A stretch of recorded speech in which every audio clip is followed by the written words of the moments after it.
right, y'all, Black-atnd, we are back. This is season 7. We're trying to come up with a name for what we want to name this season. Right now, we're just going to call it the comeback season. The comeback season. I'm going to come up with something better than that, but that's what we're going to stick with for now.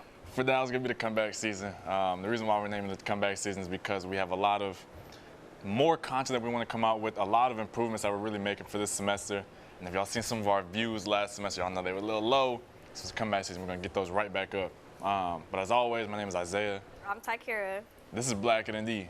We know it's been a long little minute since we've seen y'all, since y'all seen us. We're glad to be back.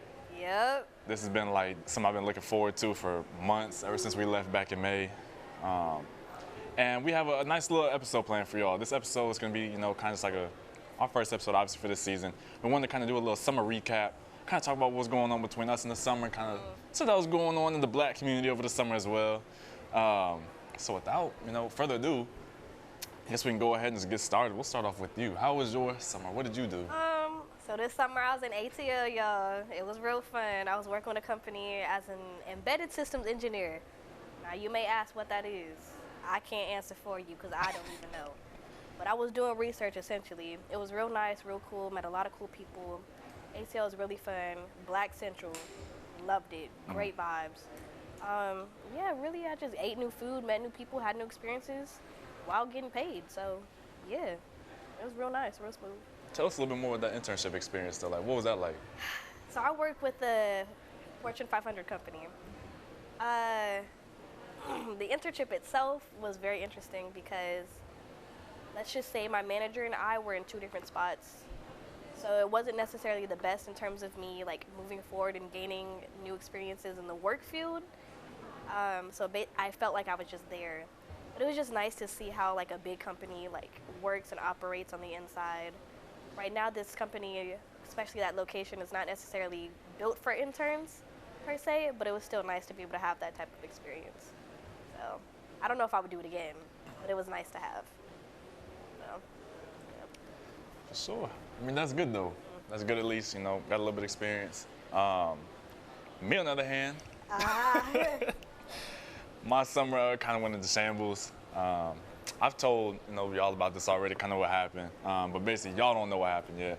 I believe in the last episode, I had told y'all that I had an internship where I was going to be, kind of traveling around the country for this company, doing interviews for politicians and other, sort of, I'm not going to say like celebrities, but like people who are notable in the Black community at least.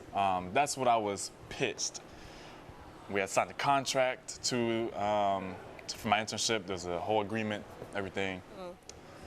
And so, I worked there. It was a Black journalism sort of opportunity. I wrote some articles, which hopefully I could probably talk about honestly sometime throughout this semester. They're yours. Yeah, I'll talk about sometime this semester. I wrote some articles about how Black people pretty much contributed to and almost built, rock music essentially. And that was really fascinating to me. But about 3 weeks into the internship, it was time for me to get paid. Ooh. You know how we are about that money. And that's when stuff started getting a little flaky.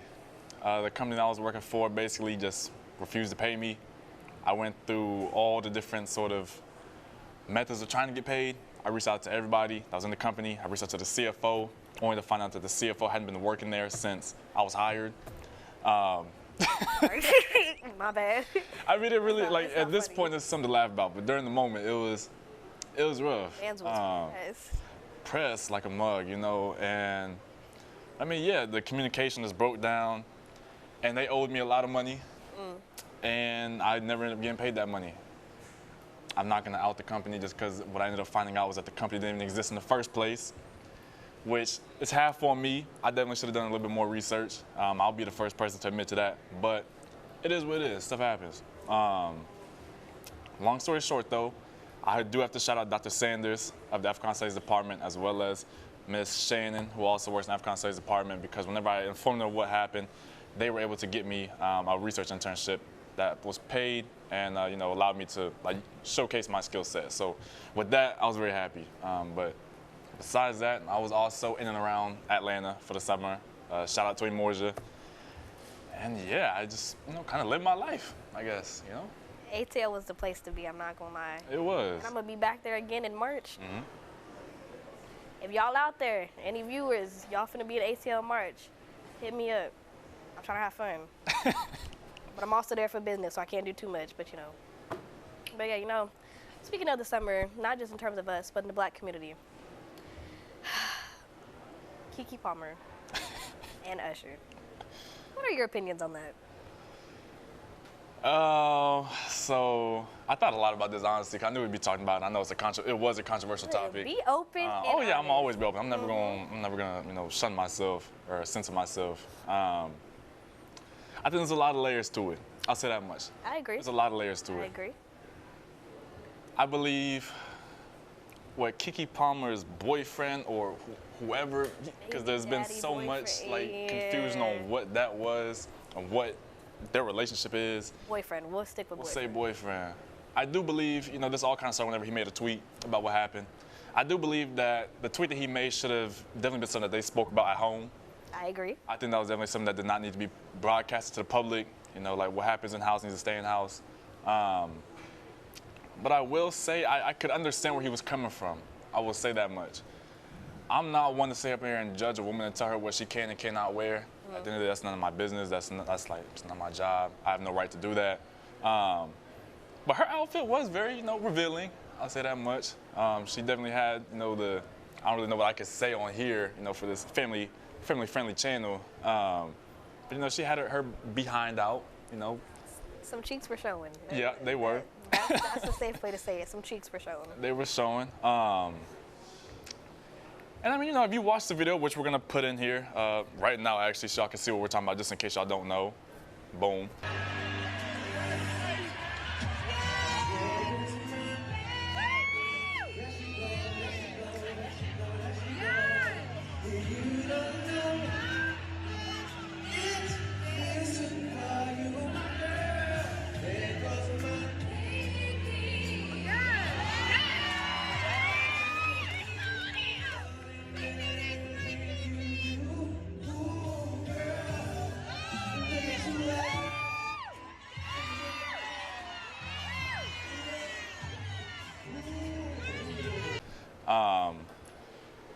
You know, Usher, it looked like it was a little friendly, but it was a little serenade going on. And you could tell Keke Palmer was really into it, I'll tell you that much. Yeah, but if you also know the history of Keke Palmer, she has been one of the biggest Usher fans since she was in Akeelah and the Bee, okay? Mm-hmm. Everyone knew that. Even Usher knew that. Mm-hmm. So, of course, she's really going to enjoy her time. She went there for a purpose. Mm-hmm. I will say, the outfit was, I mean, the cheeks were out. Like, there ain't nothing you can do with it. The cheeks were out, okay? So it was a little scandalous. And I do get where the boyfriend was coming from, you know, like you out here representing me, representing our kid, and you're out there a little more provocative than maybe I would want you to be. But the words he said, how he said it, and how like he used his platform to say, that was all uncalled for. You can have your own opinion, but especially if it's something that has to do with the mother of your child, you should talk to her first before blasting her out on social media in a way that was actually kind of rude. When also, it's a bit hypocritical too. He would always post himself half naked or just in underwear, but when she goes and dresses that way, it's a big problem. But and that was a double standard that we had kind of talked about over the summer. We were, you know, like getting this topic going, was realizing that there was a double standard there as well, and that he wasn't even living up to his own, you know, standards before critiquing her. Exactly. You know, it's like you said, you know, it's like we both said. Definitely should have been an in-house conversation. There was no need for it to really be broadcast like that. I understand where he's coming from. I understood where she was coming from. I do think, however, though, that Keke Palmer is definitely, you know, milking this whole thing. I don't know if you saw what happened recently with her and this Usher song or whatever's going on. I'm not gonna lie, I love that song though. Somebody said that your boyfriend, like, the lyrics clearly, it was meant for her boyfriend or ex-boyfriend, whatever they are now. That was big shade. Mm-hmm. But I'm still messing with the song though. Will I still play it? Yeah. Will I still watch the music video? Yeah. But what they did was shady though, I will say that. But sometimes I live for the shade. I'm not gonna lie. It was petty. It was definitely petty. A lot of shade. I'm not gonna lie to you, I don't really have like any sort of personal opinion on that besides what I've said. Just, you know, it was super petty, super shady. But I mean, at the end of the day, you know, she can do what she wanna do. But it's like Usher said in his song, you know, years and years and years ago. Don't leave your girl around me, true player for real. That's my for real. Come on.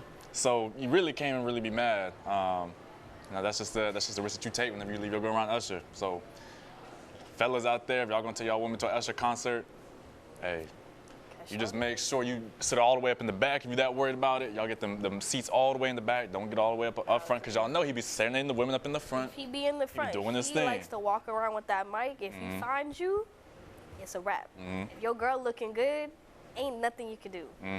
It's Usher. I'm sorry. I'm not saying I will fold. I may look real hard, but I won't fold though. Don't look at me. Don't look at me. All right, I feel it. I think one thing I will say though with that situation with Keke Palmer and Usher is that it definitely opened up the conversation of how do we expect our significant others to go out and dress, and how do we expect them to behave or act, especially if they're in like a committed relationship. Right. So I think, what do you think is your take on that?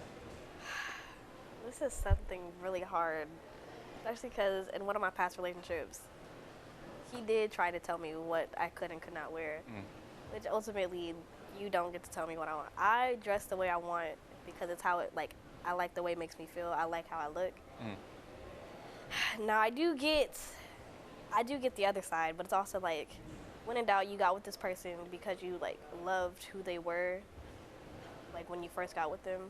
So as long as you just have that trust, that's all you can do, is just trust the other person. So as long as you trust them, there should be no other problem. And then whatever they do, what's done in the dark will come to the light. So whatever they do, you will eventually end up finding out. So I don't know. I'm not for the whole, I'm with you, so you need to do this, you gotta wear this, blah, blah, blah, blah, blah. No. You got with me because you liked who I was. All the exterior things, yeah, you can have your own opinion, but when in doubt, it shouldn't matter. So. I hear you. And I definitely agree in certain regards as well. I think, as a man, it's not up to us, to tell our woman what she can and cannot wear. And then that she's gonna wear what she wanna wear, and that's perfectly fine. That's what she's going to do. I think that in a lot of these conversations, there's a lot of controlling behavior coming from a lot of men. I'll definitely say that much. I'm happy to not be one of those sorts of men. But I would definitely say, if I'm in a committed relationship, I'm not gonna lie to y'all. This is where I say, it can be kind of controversial, I guess. But I personally I wouldn't really want my woman to be out there having all her cleavage showing. In the same way that just me, if I'm going out, I'm not gonna have any, my sort of stuff showing either. Right. I just feel like, to me, it's more of like a respect thing, I would say, just respecting the relationship, respecting each other's boundaries and stuff like that. But at the end of the day, it also does come down to trust a lot. It definitely comes down to trust. I think that the way, this is coming from a male perspective, I think that, sometimes a lot of the way that men think is that whenever, their woman dresses a certain way, promiscuously, or whenever she's wearing something that may be really revealing, as a man, you know how other men are going to react to that. And you know that some men really want to protect their woman as much as possible because they know what sort of things could come from that. Right. But at the end of the day, that requires a lot of reflection on us as men, because we shouldn't have to worry about that. A woman shouldn't have to worry about that as well. But I would definitely say, I don't know. I think there was a lot of different themes that came out from this whole discussion. I think that there was a lot of stuff that needed to be said, and there was lots of that also did not need to be said, that could have just been kept, in the dark. Under wraps. Yeah, exactly. But all in all, the main problem was just communication. Communication, yeah. Lack of, or sometimes over communication. Just talk about it. If you don't want your girl or your significant other out there wearing a certain thing, let them know. Until you tell them, they're not gonna know. They can assume as much, but until you tell them, they're not gonna know for sure. So just talk. Just let them know. That's definitely the main thing. And we said this in a previous episode as well, communication is key. We're talking about relationships, stuff like that, communication truly is key. Just being able to communicate with your partner, your boundaries, and just establishing those. And if you see that your partner's not really meeting those boundaries, or that they're not willing to, then you might have to make that decision, to end the relationship. And there's nothing wrong with that. It's just you see that when it comes to certain things, y'all just simply aren't compatible. Yeah. And that's perfectly fine, But, Yeah. I guess. Another interesting that happened in the summer. I guess you could say it's a great way to start the school year. August 5th. Got the date down and everything. Oh, baby. The date is written down in my calendar. August 5th is now a new holiday for me. The Montgomery Brawl. Baby. The way them videos was all over my Instagram, my Snapchat, my TikTok. It was everywhere. At first, I had no idea what happened. I thought it was just a little number, little beef or whatever. But the tea got real. You know what happened? You know the full story? You asking me as a black man if I know what happened? Hey. Yes, I do. If you're in the black community, you don't know what happened. You gotta self-evaluate. What's wrong with You gotta look at yourself in the mirror, figure out what's going on with you. Give them behind the scenes. What happened? How did it all occur? So basically, what happened was at a dock in Montgomery, Alabama, and there was a security guard there who basically told these white individuals who had their boat there at the dock that they needed to move the dock. There was, I believe, like a dinner boat or something like that had to come in, and they needed to make room. They were in a place they didn't need to be at.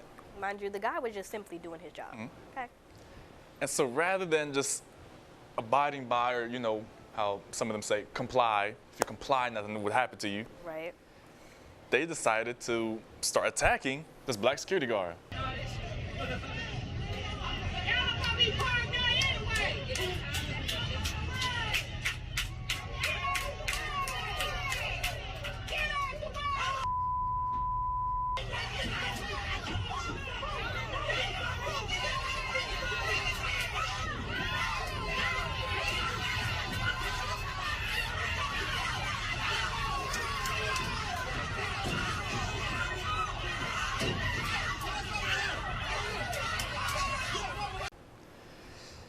Now, they have said there was a lot of alcohol involved, there was a lot of X, Y, and Z. Yeah. None of that justifies what happened. I would definitely say that much.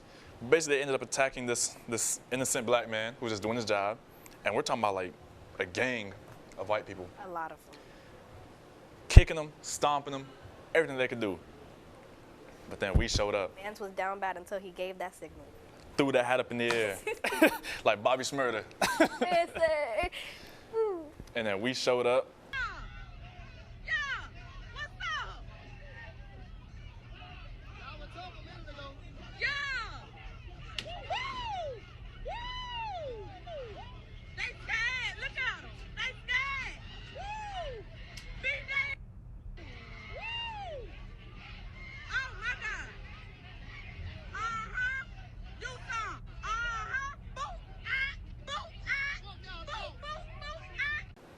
We had black people coming from down the dock, running over. There was also Aqualad. Yep. Coming from the water. What they call him, Aquaman. Aquaman. That's my guy. We all showed up, and the brawl happened, and we were victorious. One of the most iconic parts, which is now the new weapon. Y'all be careful. The folding chair. One man was detained after using a chair as a weapon. Police confirm these videos are part of their investigation. We had Unc with the folding chair. Knock that grandma out. Now that's not funny, because I feel bad a little bit. But that folding chair is deadly. Y'all, they making folding chair t-shirts, the hats. Montgomery Brawl is now in Peyton's. Got its own, it's everywhere. You can get it in any form you want. You want a hat? You can get it. You want a purse? Get the folding chair. You need a new weapon? Go buy one of them. They cheap. They probably out of stock now. But y'all, this Montgomery Brawl, our people did not come to play. At all. They got their reparations that day. Okay? I wish I could have been there. I may not have been fighting, but I sure would have been support from behind the camera. I feel you. I'm gonna say that chair shot. That was a little crazy. That was just the way everything happened, and then to see all the different angles. I mean, normally whenever we just see like one or two angles. And when I tell you the people who are not in that fight, well, we have the boat angle. We have from on top of the dock. We got somewhat, bro. It was everywhere. Every angle you could imagine was there.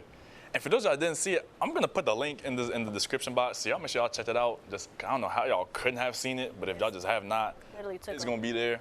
I mean, that was crazy. But the one thing that I will say that I loved from that whole thing, I just love to see black people coming together to support another brother. That's what I love to see, because I felt like that was just something that, needed to happen. it's unfortunate that us coming together happened to be In a time like that, in a time like that, and how it happened. Sad to see. But you know what? That just goes to show that no matter if we know you or not, I don't want to say all skin folk is kin folk, but we are skin folk nonetheless. We helped another brother out. Yeah, we ended up beating some people along the way. We stood strong. Okay? I don't feel bad. And also, the ones who initially jumped the security guard, put in jail. More reparations. Okay?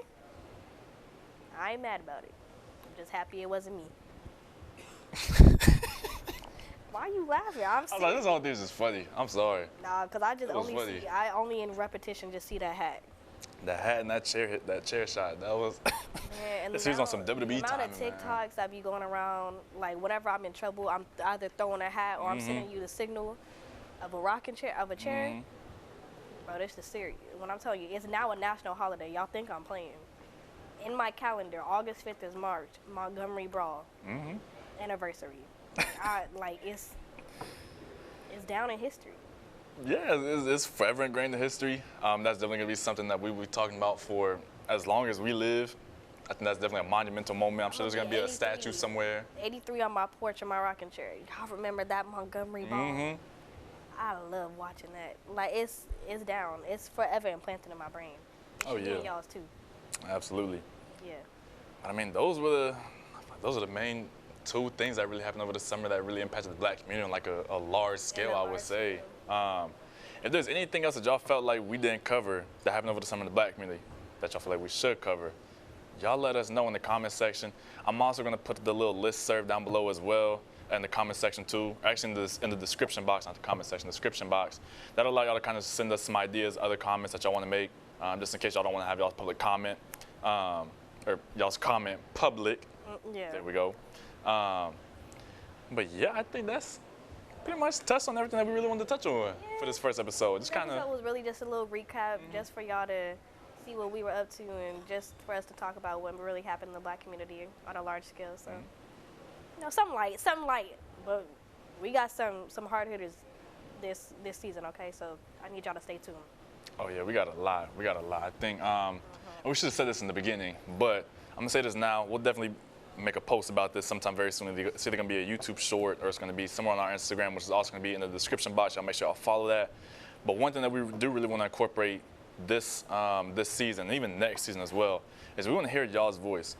So I'm gonna put our email in the description box, and what we want y'all to do, if y'all want to, we really appreciate it, is send us a video of y'all, talking about something that y'all are passionate about, maybe 10, 15, 20-second video. Just something where you feel like it needs to be talked about, something that's going on in your community, or that's going on in our community, or that's going on wherever. And it could be funny, it could be serious, it could be whatever the case may be. Y'all just send us stuff, and what we want to do is we want to react to that during these videos, just so we can get y'all more involved. Because one thing we really want to work on this year for Black-atnd is just getting our audience more involved and making y'all really feel a part of our program, a part of our show as well. But I mean, that's unless you got anything else you want to add?